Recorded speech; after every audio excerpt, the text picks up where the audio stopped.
మేము సైలెంట్గా మా ఇళ్లలో మేము ఉందామో అన్నా నెలకు ఒకసారో వారానికి ఒకసారో విమానంలో వచ్చేసి ఒక గంట అతనికి ఇష్టమైనటువంటి అతనికి అనుకూలంగా మాత్రమే క్వశ్చన్లు అడిగేటువంటి నలుగురు రిపోర్టర్లు ఎవరినో దగ్గర పెట్టుకొని స్క్రిప్ట్ రాసిచ్చినటువంటి క్వశ్చన్లు మాత్రమే అడిగించుకొని ఆ క్వశ్చన్లకి ఎవరో సలహాదారు రాసిచ్చినటువంటి స్క్రిప్ట్ని విమానంలో బట్టి పడతా వస్తాడనుకుంటాను. ఆ బట్టి పట్టిన స్క్రిప్టే చదివేసి అంతకు మించి ఇంకొక క్వశ్చన్ అడిగినా సరే టైం చూసుకొని మందులు వేసుకోవడానికి టైం అవుతుంది అన్నట్టుగా టైం అయిపోతుంది, టాపిక్ డైవర్ట్ అయిపోద్ది అని చెప్పేసి అడిగినటువంటి ఎక్స్ట్రా క్వశ్చన్ ఈజీగా స్కిప్ చేసి వెళ్ళిపోతూ గెస్ట్ లెక్చరర్ కింద గెస్ట్ పొలిటీషియన్గా ఏపీకి వస్తూ అప్పుడప్పుడు వచ్చి మాట్లాడతాడు. ఎవరు? గౌరవ జగన్మోహన్ రెడ్డి గారు. సరే వచ్చాడే అనుకోండి, వచ్చినప్పుడు రాజకీయంగా మాట్లాడచ్చు, దాన్ని మేము ఎవరం కాదను. ఎందుకంటే అతను విపక్షానికి నేతగా ఉన్నాడు, కూటమికి ఆపోజిట్గా ఉన్నటువంటి పార్టీ అది ఒకటే ప్రస్తుతం, అంటే కొంచెం పేరు గలటువంటి పార్టీ అది ఉంది కాబట్టి అతను ఆ పార్టీకి అధ్యక్షుడిగా ఉన్నాడు కాబట్టి మాట్లాడడానికి మేము ఎవరం కూడా వ్యతిరేకించాం. ఎందుకు కూటమి ప్రభుత్వం వచ్చిన తర్వాత ఇప్పటి వరకు కూడా గౌరవ జగన్మోహన్ రెడ్డి గారిని ఒక్కసారి కూడా పర్సనల్ టార్గెట్ చేసి ఎక్కడా కూడా ఎవరు నాయకులు మాట్లాడట్లేదు. ఎస్పెషల్లీ పవన్ కళ్యాణ్ గారు కూటమి అధికారంలోకి వచ్చిన తర్వాత బిఫోర్ కూడా ఎప్పుడు ఆయన పరిధి దాటి ఎప్పుడు మాట్లాడలేదు పవన్ కళ్యాణ్ గారు జగన్మోహన్ రెడ్డి గారిని వ్యక్తిగతంగా. కూటమి అధికారంలోకి వచ్చిన తర్వాత ఈ రోజు కూడా ఒక్కసారి కూడా పర్సనల్ గా ఎప్పుడు పర్సనల్ అటాక్ చేసి మాట్లాడాలి, పొలిటికల్ గా మాత్రమే విమర్శించారు. గత 5 ఏళ్ల తాలూకు పరిపాలన వైఫల్యాన్ని మాత్రమే ప్రస్తావిస్తూ విమర్శిస్తున్నారు. అయినా సరే జగన్మోహన్ రెడ్డి మళ్ళీ ఈ రోజు ఇంకొకసారి తన అదే సామెత చెప్తారు, ఎలుకతోలు పీకి ఏడాది ఉతికినాగా నలుపు నలిపే కానీ తెలుపు రాదు అన్నట్లుగా 5 ఏళ్ల పరిపాలనలో ఎలా అయితే నోరు బారేసుకున్నారో ఇప్పుడు సంవత్సరంన్నర నుంచి అధికారానికి దూరంగా ఉన్నా కూడా సేమ్ అదే నోరు అలాగే కంటిన్యూ అవుతుంది, ఏం మారట్ల, పర్సనల్ అటాక్స్ మాత్రమే. సరే మీరు అన్నట్లుగా దత్తపుత్రుడని ఏదో అన్నారు, ఆయన మీరు అన్నట్లుగా దత్తపుత్రుడు అని మీరు అంటున్నారు. సరే మీరు అన్నట్లుగా అవునో కాదో తర్వాత విషయం. ఒక పంచాయతీరాజ్ శాఖ మినిస్టర్గా, రాష్ట్ర ఉప ముఖ్యమంత్రి వర్యులుగా, అటవీ శాఖ మంత్రివర్యులుగా ఆయన చేస్తున్నటువంటి పనులు గతంలో ఎవరు చేయని స్థాయిలో ఆ శాఖలు తీసుకున్నట్టు ఏ మంత్రివర్యులు కూడా ఆ స్థాయిలో ఇంపాక్ట్ చూపించేలాగా కొత్త ఇన్నోవేటివ్స్, కొత్త ఐడియాస్, రాష్ట్రానికి ఆర్థికంగా లబ్ధి చేకూర్చడానికి, డెవలప్మెంట్ పరంగా ఇన్ఫ్రా పరంగా డెవలప్ చూపించడానికి, ఈ ఇన్ఫ్రా డెవలప్మెంట్ లో ఆర్థిక భారం ప్రభుత్వ ఖజానా మీద పడకుండా భారం తగ్గించడానికి సంబంధిత శాఖలకు సంబంధించినటువంటి ఉన్నటువంటి ఐఏఎస్ఎల్ని ఐపీఎస్ఎల్ని పెట్టుకుని ఎంత ఎఫెక్టివ్గా పనిచేస్తున్నాడో వాళ్ళు రాష్ట్ర వ్యాప్తంగా తెలుసు. ఒక స్మార్ట్ డ్రైనేజీల ద్వారా డ్రైనేజీల నిర్మాణంలో ప్రభుత్వానికి ఖర్చు తగ్గించడం, అలాగే ప్రజలకు ఉపయోగకరంగా నిర్మాణం చేయడంలో కానివ్వండి, లేదంటే ఎర్రచందనం పట్టుబడితే పక్క రాష్ట్రాల్లో ఇంతకుముందు అక్కడే ఉండిపోయేది, వాళ్ళు తీసేసుకునేవాళ్ళు. బట్ ఇవాళ అది కేవలం ఆంధ్రప్రదేశ్కు సంబంధించిన సంపద మాత్రమే కాబట్టి స్మగ్లింగ్ ద్వారా రాష్ట్రాలు దాటినా ఏ రాష్ట్రంలో పట్టుబడితే ఆ రాష్ట్రం నుంచి ఆంధ్రప్రదేశ్కి కూడా వాటా ఇచ్చేలాగా అది కూడా ప్రభుత్వ ఖజానాకు డబ్బులు చేకూర్చే విధంగా ఇలాంటి ఎన్నో విషయాల్లో ఆయన చేస్తూ ఉన్నారు. ఆయన యొక్క అండర్ కంట్రోల్లో ఐఏఎస్లు ఐపీఎస్లు హీరోలాగా కొనియాడబడుతున్నారు ఇవాళ ఆంధ్రప్రదేశ్ పాలిటిక్స్లో పవన్ కళ్యాణ్ గారి యొక్క అండర్ కంట్రోల్లో. బట్ నీ కంట్రోల్లో, జగన్మోహన్ రెడ్డి గారి కంట్రోల్లో ఐఏఎస్లు ఐపీఎస్లు చేసిన పని ఏంటి? ముద్దాయిలయ్యారు, నేరస్తులయ్యారు. ముంబై నుంచి అమ్మాయిలను తీసుకొచ్చి గెస్ట్ హౌస్లో పెట్టేసి వీడియోలు పెట్టండి, నాకు లక్షల కోట్లు వేరే వాళ్ళు డబ్బులు ఇస్తారు వాళ్ళని అరెస్ట్ చేసి తీసుకొస్తే, దాచిపెట్టి హెరాస్ చేస్తే, పెట్టిన కేసులు వాపసు తీపిస్తే అని చెప్పేసి పాపం ఐపీఎస్లను అనవసరంగా బలి చేశాడు, ఐఏఎస్లను అనవసరంగా బలి చేశాడు. వాళ్ళందరూ కోర్టుల చుట్టూ తిరుగుతున్నారు ఉద్యోగాల నుంచి బయట పెట్టబడి. ఇవి నీ పాలన, ఇది నీ నువ్వు అన్నట్లుగా ఆయన దత్తపుత్రుడైతే ఆయన స్థాయిలో ఆయన అండర్ కంట్రోల్లో వ్యవస్థలో ఉన్నటువంటి ఆఫీసర్స్ ఆ స్థాయిలో కొనియాడబడుతుంటే ఉత్తపుత్రుడు చెత్తపుత్రుడైనటువంటి నీ పరిపాలనలో ఐఏఎస్లు ఐపీఎస్లు పట్టినటువంటి దౌర్భాగ్య పరిస్థితి అది. నువ్వు ఎందుకు వచ్చి మాట్లాడినప్పుడు, మీరు ఎందుకు వచ్చి మాట్లాడినప్పుడు క్లియర్గా రాష్ట్రంలో ఉన్నటువంటి జరుగుతున్నటువంటి లోపాలను మాట్లాడండి. ఒకవేళ ఉంటాయి 100%, ఎవరు 100% సక్సెస్ఫుల్ పరిపాలన ఎవరు చేయలేరు. ఆ లోపాలను రాజకీయంగా విమర్శించండి, తప్పులేదు. కానీ వచ్చి ప్రతిసారి పర్సనల్గా ఎందుకు మాట్లాడేసి వెళ్ళిపోతారో మాకు ఇప్పుడు కూడా అర్థం కాని విషయం. సరే వచ్చారు, ఇంకొక విషయం మాట్లాడదాం ఇక్కడ క్లియర్గా. తుఫాను కేంద్రంలో కూర్చొని ఆర్టీజీఎస్ కేంద్రంలో కూర్చొని ఏదో తుఫాను వీళ్ళే డైవర్ట్ చేసినట్టు, వీళ్ళే ఆపేస్తున్నట్టు అని చెప్పేసి మాట్లాడి నీకు అసూయ, ద్వేషమా? ఆ స్థాయిలో నేను పని చేయలేకపోయానని చెప్పేసి నీ చేతకానితనాన్ని నువ్వు ఒప్పుకోలేక ఇతరుల మీద విషం కక్కుతున్నావా? గౌరవ ముఖ్యమంత్రి గారు చంద్రబాబు నాయుడు గారి మీద, ఉప ముఖ్యమంత్రి పవన్ కళ్యాణ్ గారి మీద, ఐటీ శాఖ విద్యాశాఖ మినిస్టర్గా ఉన్నటువంటి లోకేష్ గారి మీద అంత విషయం ఎందుకు కక్కడం మీరు? గౌరవ జగన్మోహన్ రెడ్డి గారు మీకు చేతగాలేదు, మీకు చేతగాలేదు కాబట్టి ప్రజలు ఐడెంటిఫై చేసి మిమ్మల్ని ఎప్పుడో పక్కన పెట్టేశారు. చాతైన నాయకులకు పట్టం కట్టారు, వాళ్ళు పని చేసుకుంటూ వెళుతున్నారు. తుఫాను తిప్పడానికి కాదు, ఆర్టీజీఎస్ కేంద్రాల్లో కూర్చునేది ఆపడానికి కాదు. తుఫాను తాలూకు ప్రభావం వల్ల తీవ్రమైనటువంటి ప్రాణ నష్టం, ఆస్తి నష్టం జరగకుండా ముందస్తు చర్యలు చేపట్టి ఆ ప్రాణ నష్టాన్ని, ఆస్తి నష్టాన్ని ఆపడానికి చేస్తారు. ఆర్టీజీఎస్ కేంద్రంలో కూర్చొని తుఫాను యొక్క ప్రభావం ఎలా ఉంది, ఎటువైపు తీరం దాటుతుంది, ఎటువైపు మరలుతుంది, ఇవన్నీ గ్రహిస్తూ ఉంటే దాన్ని బట్టి ఎక్కడ మనం ముందస్తు చర్యలు చేపట్టాలి, జనాలను అక్కడి నుంచి తరలించాలి, ఇలాంటి అన్ని విషయాల్లో కూడా ప్రభుత్వం చిత్తశుద్ధ పనిచేయడానికి, యంత్రాంగాన్ని పరిగెత్తించి పనిచేయడానికి అవకాశం ఉండేది కాబట్టి అక్కడ కూర్చుంటారు.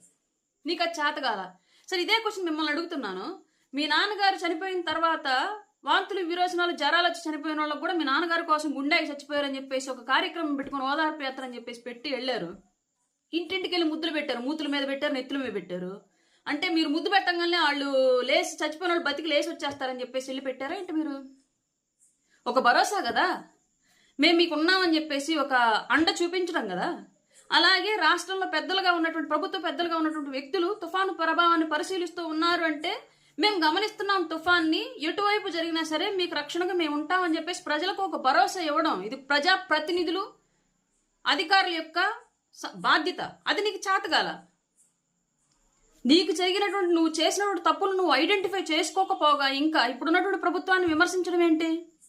సరే, అది కూడా తీసే. ఇంకోటి ఏదో మాట్లాడారు. ఏం మాట్లాడారు? పరకామణి విషయం చెప్దాం ఇప్పుడు క్లియర్లీ. ఒకటి, భగవంతుడి సొమ్ము దొంగతనం చేయడాన్ని ఎవ్వరూ కూడా సమర్థించకూడదు. ఇది ఫస్ట్ విషయం. నువ్వు సమర్థించావు. ఎలా? 9 నోట్లు దొరికాయి, $9. అది ఇండియన్ కరెన్సీస్ లెక్కేస్తే 72,000 ఉండిద్దేమో.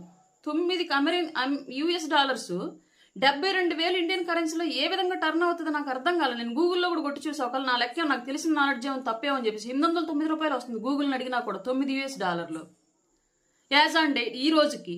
మరి నీకు ఏ రకంగా 9 US డాలర్లు 72,000 అయ్యాయి? నీ అతి తెలివితేటలు ఎందుకు మా దగ్గర చూపిస్తావు వచ్చి ప్రతిసారి? ఎన్నిసార్లు చూసినా చెప్పాను కదా, మీరు మీడియా ముందుకు వస్తే, గతంలో కేఏ పాల్ గారు మీడియా ముందుకు వస్తే నవ్వొచ్చేది. ఇప్పుడు ఆయన అసలు కనిపించనేలే. మీతో రేసులో ఆయన ఎక్కడో వెనకబడి ఉన్నాడు. మీరే మమ్మల్ని నవ్వించడానికి, ట్రోలర్స్కి, మిమర్స్కి మంచి స్టఫ్ ఇవ్వడానికి వస్తున్నారు క్లియర్లీ. 72,000 ఏ లెక్కన అవుతాయి? అయిపోయింది, తీసేయండి. అసలు దొంగతనం చేయడమే తప్పన్న విషయాన్ని మీరు ఒక నాయకుడికి ఖండించాల్సింది పోయి దొంగలకు సపోర్ట్ ఏంటి? అసలు మీరు సమాజంలో ఏం నేర్పాలనుకుంటున్నారు రాబోయే జనరేషన్కి? మొన్న ఎవరో బెట్టింగ్లో చనిపోయి, సూసైడ్ చేసుకొని చనిపోతే ఆ విగ్రహ ఆవిష్కరణకు వచ్చి అక్కడ ఇద్దరు తొక్కిచ్చేసి చంపేసి వెళ్ళిపోయారు ఆ పల్నాడు పర్యటనకి. వాళ్ళకి సపోర్టు, బెట్టింగ్లాడి చనిపోయిన వ్యక్తికి సపోర్టు. అంటే రేపొద్దున ఆ విగ్రహం చూసినప్పుడు ప్రతిసారి ఆ ఊర్లో ఎందుకు చనిపోయాడు అంటే బెట్టింగ్ ఆడి చనిపోయాడు, ఈ విగ్రహం ఆవిష్కరణకి మాజీ ముఖ్యమంత్రి జగన్మోహన్ రెడ్డి వచ్చాడని చెప్పేసి చెప్తా ఉంటే పిల్లలు ఓహో బెట్టింగ్ లాడటం పెద్ద విషయం కావాలా, అందుకే వచ్చాడు అని చెప్పేసి బెట్టింగ్లు నేర్చుకోవాలా? ఇప్పుడు పరకామణి దొంగతనం జరిగితే 14 కోట్ల ఆస్తి శ్రీవారికి రాశారు అని చెప్పేసి వదిలేయలేదు, రాపించుకున్నారని చెప్పేసి ఏదో తప్పుగా గవర్నమెంట్ ఏదో తప్పు చేసినట్టు చెప్తా ఉన్నారు క్లియర్లీ. కానీ విచారణలో అతను చెప్పిన విషయం ఏంటి? ఎవరైతే ఆ దొంగతనం చేసిన వ్యక్తి అయితే ఉన్నారో అతను చెప్పినటువంటి విషయం ఏంటి? నాతో 160 కోట్ల రూపాయల ఆస్తులు వైసీపీ నాయకులు రాయించుకున్నారు అని చెప్పి క్లియర్గా అతను విచారణలో చెప్పాడు. 160 కోట్లలో 14 కోట్ల రూపాయలు తిరుపతి దేవస్థానానికి ఇచ్చి మిగతా 44 కోట్ల రూపాయలు మీ జోబుల్లో వేసుకొని శ్రీవారి హుండీకి 14 కోట్లు, 144 కోట్లు వైసీపీ హుండీకి వెళ్ళిపోయి ఇప్పుడు దొంగలను సపోర్ట్ చేస్తున్నారు. అంటే ఇప్పుడు మీరు దొంగలను సపోర్ట్ చేస్తున్నారు, బెట్టింగ్లను సపోర్ట్ చేస్తున్నారు. బాబాయ్ హత్య కేసులో అరెస్ట్ చేయడానికి వచ్చినటువంటి సిఐడిని వెనక్కి పంపడం ద్వారా నేరస్తులను కాపాడుతూ హత్యలు చేసే వాళ్ళని సపోర్ట్ చేస్తున్నారు. అనంతబాబు లాంటి వ్యక్తిని వెంటేసుకొని తిరగడం ద్వారా హత్యలు చేసే వాళ్ళని సపోర్ట్ చేస్తున్నారు. దళితులను చంపే వాళ్ళని సపోర్ట్ చేస్తున్నారు. స్మగ్లింగ్ చేసే వాళ్ళని సపోర్ట్ చేస్తున్నారు. గంజాయి పండించే వాళ్ళని సపోర్ట్ చేస్తున్నారు. అసలు మీరు సమాజానికి ఏం నేర్పాలనుకుంటున్నారు ఒక రాజకీయ నాయకుడుగా? అంటే ఆంధ్రప్రదేశ్లో మీ వైసీపీ పార్టీని అనుకూలించేటువంటి తల్లిదండ్రులందరూ చిన్నప్పటి నుంచి పిల్లల్ని ఏది మంచి ఏది చెడు అని చెప్పేసి రాముడు మంచి బాలుడు అని ఇట్లా చెప్పుకుంటూ పెంచినటువంటి పిల్లల్ని మీ జెండా పట్టించి దొంగతనం రైటు, హత్యల రైటు, బెట్టింగ్ల రైటు, స్మగ్లింగ్ రైటు, గంజాయి రైట్ అని చెప్పాలా? ఇదే మీరు సమాజానికి ఇవ్వాలనుకుంటున్నటువంటి సంకేతాలు? ఇట్లాంటి బుద్ధులు మీ దగ్గర పెట్టుకుని మీరు రాజకీయాల్లోకి వచ్చి రాష్ట్రాన్ని నాశనం చేద్దామని చెప్పేసి కంకణం కట్టుకున్నారా? ప్రజలు గ్రహించి మిమ్మల్ని పక్కన పెట్టారు కాబట్టి ఇప్పటికే ఆ అక్కసు పోలేక ఈ రోజు కూడా కూటమి ప్రభుత్వం మీద పవన్ కళ్యాణ్ గారి మీద విషం కక్కుతున్నారా? ఈ రోజు ఆయన క్లియర్లీ చిత్తూరు జిల్లా వేదికగా డిడిఓ కేంద్ర కార్యాలయాల్ని రాష్ట్ర వ్యాప్తంగా విర్చువల్ ఓపెనింగ్స్ ద్వారా ఓపెన్ చేశారు. తద్వారా డివిజన్ స్థాయిలో కూడా పంచాయతీరాజ్ కానివ్వండి, రూరల్ డెవలప్మెంట్ కానివ్వండి, వీటన్నింటిలో ప్రజలకి సౌలభ్యం ఏర్పడుతుంది.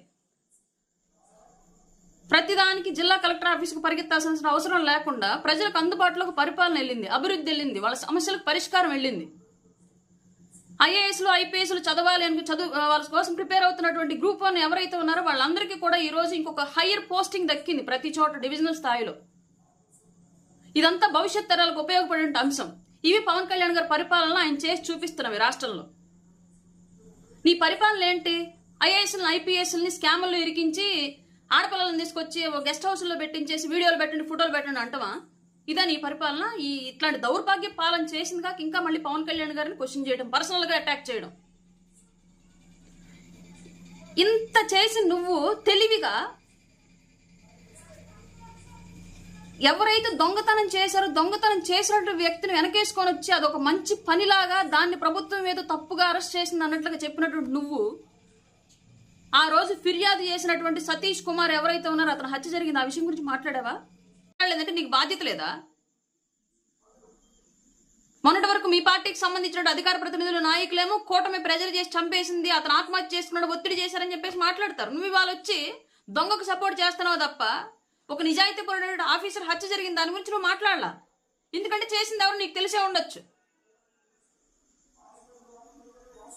వీటన్నింటి గురించి మాట్లాడవు. నీకు కావాల్సింది ఏంటి? కన్వీనియంట్ గా కూటమి మీద బురద జల్లేసి వెళ్ళాలి అంతే. నీకు కావాల్సినట్టు కన్వీనియంట్ గా మాట్లాడేసి ప్రెస్ మీట్ పెట్టి నీకు కన్వీనియంట్ గా ఉండేటువంటి 4 రిపోర్టర్లను కూర్చోబెట్టుకొని ఇంకెవరన్నా మళ్ళీ ఇచ్చినటువంటి క్వశ్చన్ పేపర్ కాకుండా ఎక్స్ట్రా క్వశ్చన్ అడిగితే స్కిప్ చేసేసి కేవలం కూటమి మీద బురద జల్లటమే నీ పని.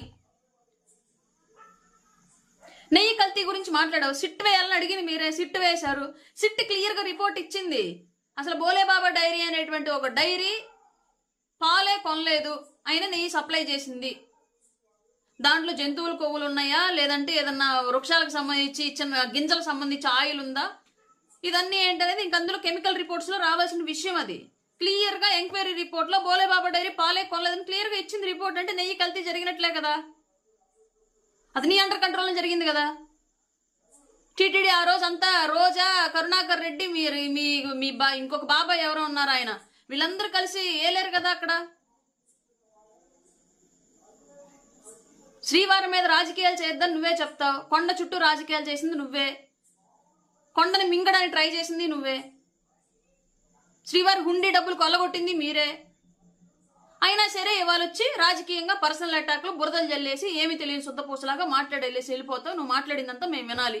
ఆంధ్ర రాష్ట్ర ప్రజలు ఇంకా పిచ్చోళ్లే నువ్వు భావిస్తున్నావు. ముందు నీ పిచ్చి తగ్గడానికి సరిగ్గా ట్రీట్మెంట్ తీసుకోండి ఏదన్నా ఉంటే. ఎందుకంటే మీరు ఇంకా మేము పిచ్చోళ్ళమని భావిస్తున్నారు. ప్రజలు ఆల్రెడీ తెలివితేటలతోటే 2024లో తీర్పు ఇచ్చారు. ఈ విషయం మీరు గమనించుకోవాలి. ఫస్ట్ గౌరవ జగన్మోహన్ రెడ్డి గారు, పులివెందుల ఎమ్మెల్యే గౌరవ జగన్మోహన్ రెడ్డి గారికి మాదొక విన్నపం.